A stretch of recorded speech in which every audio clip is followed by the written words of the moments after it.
Hello friends, welcome back to my channel. இன்றைக்கி நம்ம Nagercoil traditional முந்திரி கொத்து ரெசிபி தான் பார்க்க போகிறோம். வாங்க எப்படின்னு போய் பார்க்கலாம்.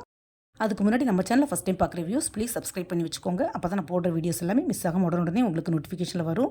இன்னும் நிறைய வியூஸ் சப்ஸ்கிரைப் பண்ணாமலே பார்த்துட்ருக்கிறீங்க. ஸோ ப்ளீஸ் சப்ஸ்கிரைப் பண்ணிட்டு பாருங்கள். இப்போ அம்மா மும்பைக்கு வந்திருக்கிறாங்க. ஸோ அம்மாவும் நானும் சேர்ந்து தான் இந்த முந்திரி கொத்து பண்ணுறோம். அதாவது அம்மா சொல்ல நான் பண்ணினேன். நான் இந்த முந்திரி கொத்து பண்ணுறதுக்கு ஒரு ஆளாக்கு, அதாவது ஒரு வழக்கு பாசிப்பருப்பு எடுத்துருக்கிறேன். இந்த பாசிப்பருப்புக்கு பதிலாக பச்சைப்பயிறு, அதாவது முழு சிறுபயிர்லேயும் பண்ணலாம். ஆனால் நல்லா வறுத்து, அந்த சிறுபயிரை நல்லா வறுத்து உடச்சி பண்ணணும். ஸோ அது கொஞ்சம் கஷ்டம். அதை விட இது ஈஸி. ஃப்ரெண்ட்ஸ், நீங்கள் உங்களுக்கு தேவையான பாசிப்பருப்பு எடுத்துக்கோங்க. அந்த பாசிப்பருப்பை நல்லா செவக்க வறுத்து எடுத்துக்கலாம். இந்த மாதிரி பாசிப்பருப்பு இந்த மாதிரி நல்லா செவக்க வறுத்ததுக்கப்புறமா கொஞ்சம் ஆற விட்டுடலாம். ஆறுனதுக்கப்புறமா அதை அப்படியே மிக்ஸி ஜாரில் சேர்த்துக்கலாம். மிக்ஸி ஜாரில் சேர்த்து நல்லா பொடிச்சு எடுத்துக்கோங்க. ரொம்பவும் பவுடராக இருக்கக்கூடாது, ரொம்பவும் குறகுறப்பாக இருக்கக்கூடாது. இட்லி மிளகா அப்படிலாம் இருக்குல்ல, அந்த மாதிரி கொஞ்சம் குறகுறப்பாக பிடிச்சி எடுத்துக்கோங்க. இப்போ கேஸ் ஸ்டவ்வில் ஒரு கடாய் வச்சுக்கோங்க. அதில் கொஞ்சமாக துருவின தேங்காய், அதாவது நம்ம எந்த அளவுக்கு பாசிப்பருப்பு எடுத்தோமோ அதே அளவுக்கு துருவின தேங்காய் எடுத்துக்கோங்க. அதை நல்லா ட்ரை ரோஸ்ட்டாக ஃப்ரை பண்ணி எடுத்துக்கலாம். இந்த தேங்காய் வறுக்கிறதுக்கு நெய்யோ எண்ணெயோ தேவையில்லை. நல்ல ப்ரௌன் கலர், அதாவது கோல்டன் ப்ரௌன் கலரில் தேங்காய் வறுத்து எடுத்துக்கோங்க. போதும். தேங்காய் இந்த அளவுக்கு வறுபட்டதும் அதை அப்படியே எடுத்து ஒரு பவுல் அல்லது பிளேட்டில் கொட்டி வச்சுக்கலாம். ஃப்ரெண்ட்ஸ், கண்டிப்பாக தேங்காவை இந்த அளவுக்கு வறுத்து தான் பண்ணணும். இப்போ அதே கடாய் நல்லா சூடாக இருக்கும். அதிலே 1 to 1.5 ஸ்பூன் கருப்பு எள் எடுத்து அதையும் நல்லா பொரிச்சு எடுத்துக்கலாம். ஃப்ரெண்ட்ஸ், இந்த முந்திரி கொத்துக்கு கண்டிப்பாக கருப்பு எள் தான் சேர்க்கணும். முந்திரி கொத்துக்கு இந்த எள் தனி ஒரு ஃப்ளேவர் கொடுக்கும். ஸோ ஸ்கிப் பண்ணாமல் ஆட் பண்ணிக்கோங்க. எள் எல்லாம் நல்லா படபடன்னு பொட்டுனதும் அதை வறுத்து வச்சுருக்கிற தேங்காய் கூட ஆட் பண்ணிக்கலாம். இப்போ இந்த முந்திரி கொத்தை மிக்ஸ் பண்ணுறதுக்கு நம்ம கொஞ்சம் கருப்பட்டி பாகு எடுக்கணும். ஸோ ஒரு 1/4 கிலோ போல் கருப்பட்டி எடுத்து அதே கடையில் சேர்த்துக்கலாம். கூடவே கரையிறதுக்கு ஒரு 1/4 கப்புக்கும் குறைவாக தண்ணி சேர்த்து அதை நல்லா பாகு காய்ச்சி எடுக்கணும். கருப்பட்டி இந்த மாதிரி நல்லா கரைஞ்சி வரும்போது அதில் 1 ஸ்பூன் போல் சுக்குப்பொடி ஆட் பண்ணிக்கலாம். சுக்குப்பொடி சேர்த்து நல்லா மிக்ஸ் பண்ணி விடணும். கூடவே 1 ஸ்பூன் போல் ஏலக்காய் பொடியும் சேர்த்து அதையும் நல்லா மிக்ஸ் பண்ணி விட்டுக்கலாம். கருப்பட்டி நல்லா கரைஞ்சி இந்த மாதிரி பாகு ரெட்டை சுழி வந்ததும் கேஸ் ஆஃப் பண்ணிடலாம்.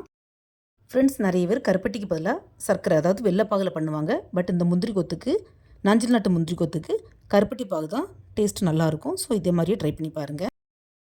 பாசிப்பருப்பை இந்த அளவுக்கு பிடிச்சி எடுத்துக்கோங்க. பிடிச்ச பாசிப்பருப்பை ஒரு பவுலில் சேர்த்துக்கலாம்.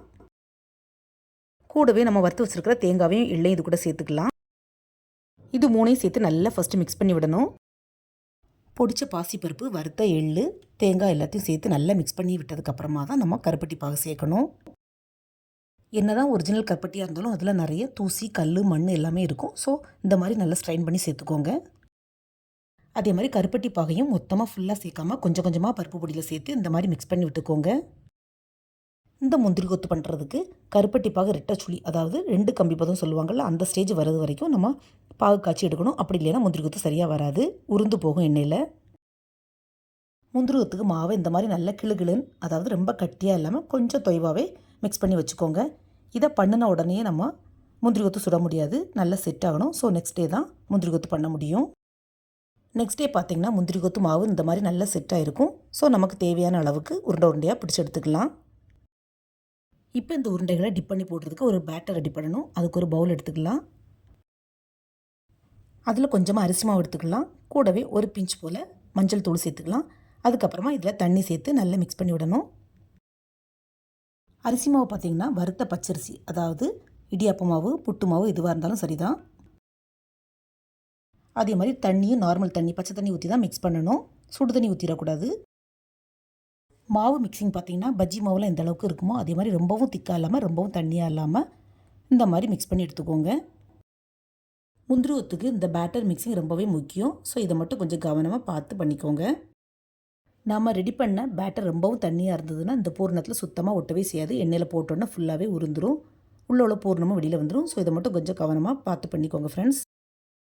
இப்போ கேஸ் ஸ்டவ்வில் ஒரு கடாயில் எண்ணெயை கொஞ்சமாக காய வச்சுக்கலாம். எண்ணெய் நல்லா சூடானதுக்கப்புறமா உருண்டையை ஒன்றுனா எடுத்து இந்த அரிசி மாவில் டிப் பண்ணி எண்ணெயில் போட்டு பொரிச்சு எடுக்க வேண்டியதான். அதே மாதிரி இந்த முந்திரி கொத்தை எண்ணெயில் போடும்போது ஒன்று போட்டு அடுத்தது போடுறதுக்கு இடையில் கொஞ்சமாக ஒரு 4 to 5 செகண்ட்ஸ் கழிச்சதுக்கப்புறமா அடுத்தது போட்டுக்கோங்க. சேர்த்து போட்டுட்டோன்னா ஒன்றோட ஒன்று ஒட்டி பிடிக்க சான்ஸ் இருக்குது. உருண்டை ஒரு சைடில் நல்லா வெந்ததுக்கப்புறமா திருப்பி போட்டு எல்லா சைடும் ஒன்று போல் பொரிச்சு எடுத்துக்கோங்க. கை வச்சு ஒன்றுனா போடுறதுக்கு பதிலாக இந்த மாதிரி குழிக்கரண்டி இருந்ததுன்னா அதுலேயும் ஒன்றுனா டிப் பண்ணி கூட போடலாம். பட் நான் சொன்னது மாதிரி ஒன்று போட்டதுக்கப்புறமா கொஞ்சம் கேப் விட்டு அடுத்ததை போட்டு எடுத்துக்கோங்க.